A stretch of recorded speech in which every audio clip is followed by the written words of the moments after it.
Salut à tous, c'est Bourrichon, on se retrouve pour l'analyse de la 16e journée du top 14.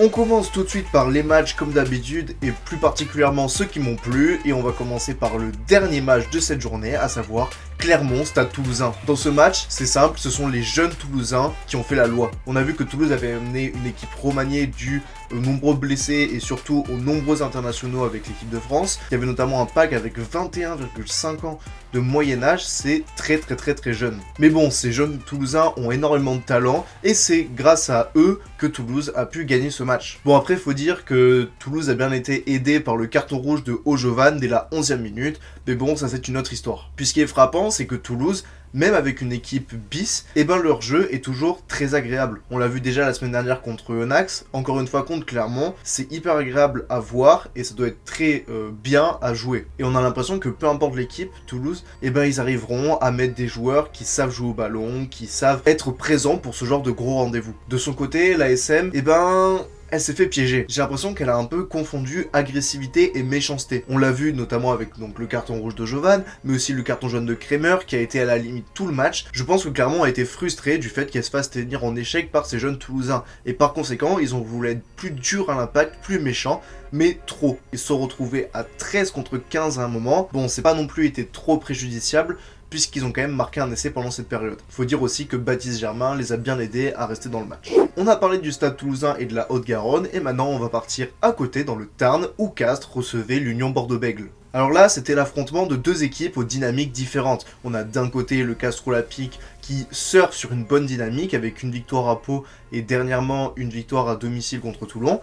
Et là, c'est une troisième victoire d'affilée. De l'autre côté, l'UBB, à l'inverse, est plutôt dans le doute. Cette équipe reste sur 2 défaites à domicile d'affilée, et certes un succès à Toulon, mais qui vient faire office d'arbre qui cache la forêt. On voit que Castres est en grande forme, et comme depuis le début de la saison, ça joue très bien. Ça fait 2-3 semaines que j'en parle, mais la doublette Poplin-Lebrun, elle est vraiment très bien pour que Castres puisse produire du beau rugby. On a toujours cette volonté de rester debout, avec des joueurs qui aiment bien faire des offloads, tout ça, et au final, on se retrouve avec un bonus offensif, et c'est pas pour rien. À l'inverse, l'UBB, j'avais l'impression qu'ils étaient perdus sur le terrain. La réorganisation offensive, elle était vraiment très mauvaise. Alors oui, il y a énormément d'absents, il y a eu beaucoup d'internationaux, il y a beaucoup de blessés également, mais bon, au bout d'un moment, les joueurs qui sont sur le terrain, ils doivent prendre leurs responsabilités. Ok, ils sont pas aussi forts que titulaires, mais là, je comprenais pas comment ils pouvaient être aussi mal organisés offensivement. À chaque fois, c'était plutôt les 3/4 qui allaient dans le ruck, et qui du coup laissaient des avants sur les extérieurs, et qui se retrouvaient un peu paumés, et qui faisaient ce qu'ils pouvaient. Et c'est juste pas normal en fait, au bout d'un moment.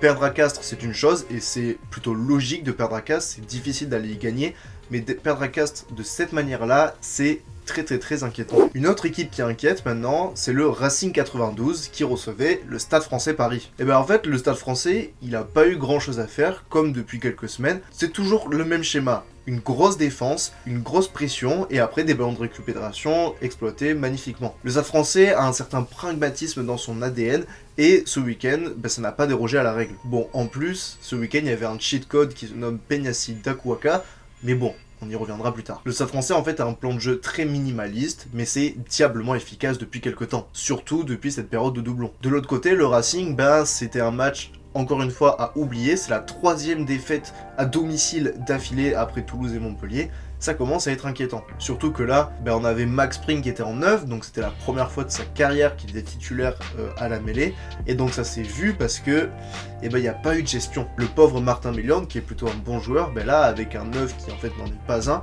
il a eu que des ballons dégueulasses à jouer, et donc ça a été ponctué de mauvais choix, et ça a permis au Stade Français de prendre l'ascendant sur ce match. Si on combine ce facteur-là avec le nombre d'imprécisions énormes du Racing, forcément c'est une défaite assurée. Et donc la semaine prochaine, le match entre Bordeaux et le Racing promet. Une troisième équipe dans le doute, dans cette lutte pour le top 6, c'est Toulon. Toulon qui se déplaçait à Pau. On a vu que Toulon joue toujours mal, hein. C'est impressionnant depuis quelques temps, ils sont clairement pas en confiance. Puis en plus, ce que j'ai pas compris au niveau de la stratégie, c'est que dès qu'ils avaient un peu d'avancée, systématiquement ils rendaient le ballon aux Palois, donc soit par des coups de pied de pression ou de dégagement, soit par des petits coups de pied à suivre ou des petits coups de pied par-dessus, et qui généralement ne récupèrent récupérait pas. Et ça, je l'ai pas compris stratégiquement, parce que à chaque fois, c'était dans l'avancée, il y avait souvent des 2 contre 1, ou en tout cas des décalages de créer avec des 3 quarts, donc les Fainga, Wayne Nicolo, Dréan, tout ça, ça pouvait aller à 2000 à l'heure, mais non, ça préférait jouer au pied. Ah oui, pas Wayne Nicolo, du coup. Et du coup, ça rendait la possession aux Palois, qui d'ailleurs ont eu beaucoup plus de possession que les Toulonnais, et ça leur a permis donc d'inscrire 2 essais d'ailleurs plutôt rapidement dans le match, et au final, ils auraient même presque pu aller chercher un bonus offensif, mais malheureusement pour eux, ça n'a pas été le cas. Et pour Pau, j'aimerais juste mettre un petit warning quand même, je me dirais attention à la mêlée qui a été en grande difficulté, surtout en seconde mi-temps, face à la mêlée toulonnaise.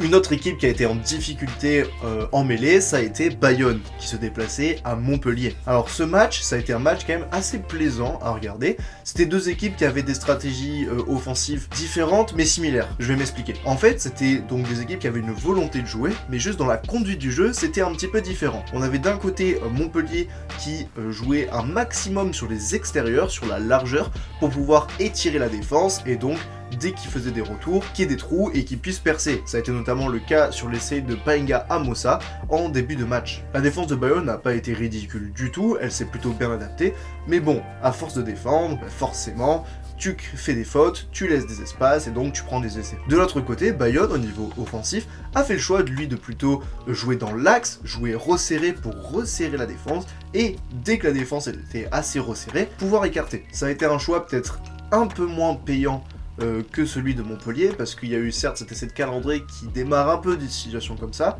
Le premier, je parle, parce que le deuxième, c'est juste de la chance, entre guillemets, de la chance provoquée, certes, mais un petit peu de réussite quand même. Mais sinon, Bayonne, ça a été quand même un petit peu moins concluant que Montpellier, et c'est pour ça qu'ils perdent d'ailleurs.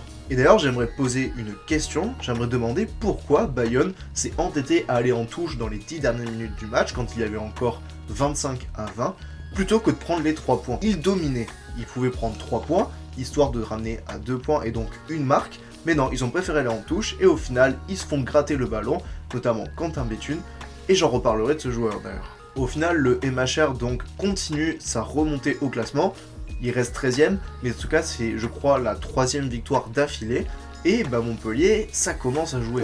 Pour ce qui est de la lutte pour le maintien, nous avions un duel entre vis-à-vis, à savoir Lyon-Oyonnax. Le derby. Là aussi, c'était un match assez plaisant à regarder, c'est 2 équipes qui ont beaucoup tenté lors de ce match. Mais c'est Lyon qui a eu plus de réussite qu'Oyonnax, aussi dû au fait qu'ils avaient plus de possession et que Oyonnax a été beaucoup plus indiscipliné. En effet, d'ailleurs, Oyonnax a eu un petit trou d'air, je dirais, entre les 5 dernières minutes de la première mi-temps et jusqu'à la fin du match. Donc c'est quand même un gros trou d'air, on va dire. Mais Oyonnax, en fait, n'a pas été assez agressif, ou en tout cas, je dirais que comme Clermont, ils ont confondu agressivité et méchanceté, à l'image de Rory Grice, par exemple. Et au final, à force de combattre, tu t'essouffles, surtout quand t'es Oyonnax et que t'as pas non plus une profondeur de banc énorme, et c'est dommage, parce que du coup, il ramène 0 points de déplacement au loup, et en plus, il laisse le bonus offensif aux Lyonnais sur la dernière action du match. Donc c'est une très mauvaise opération pour Oyonnax, qui s'enlise un petit peu dans la 14ème place, et à l'inverse, une très bonne pour Lyon qui revient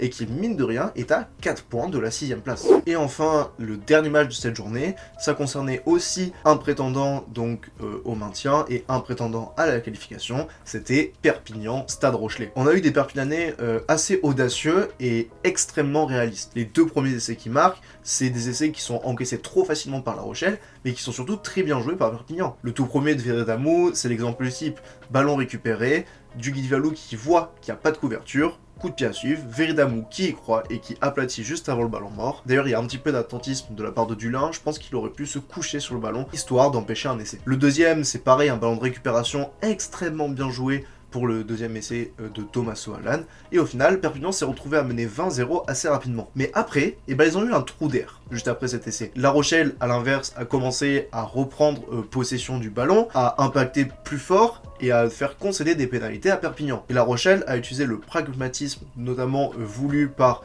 Ronan O'Gara, en prenant les points à chaque fois. Et à chaque fois, ça mettait 3 points, 3 points, 3 points, jusqu'à arriver à 20 à 15. Et à ce moment-là, La Rochelle pouvait vraiment gagner ce match. Il restait environ 10-15 minutes, et La Rochelle était plus dominant, malgré le nombre d'imprécisions et d'erreurs qui sont faites. Mais cependant, encore une fois, La Rochelle a eu un problème de mental en n'arrivant pas à empêcher ce dernier essai marqué par Lucas Velard, qui plus est, offre le bonus offensif à Perpignan, en plus de délaisser le bonus défensif à La Rochelle. Et encore une fois, La Rochelle, c'est pas normal. C'est pas normal que ça arrive. Parce qu'avec l'effectif qu'ils ont, alors certes, il y a des absents et tout, mais la composition, elle était quand même assez belle. Et c'est juste pas normal que ça arrive.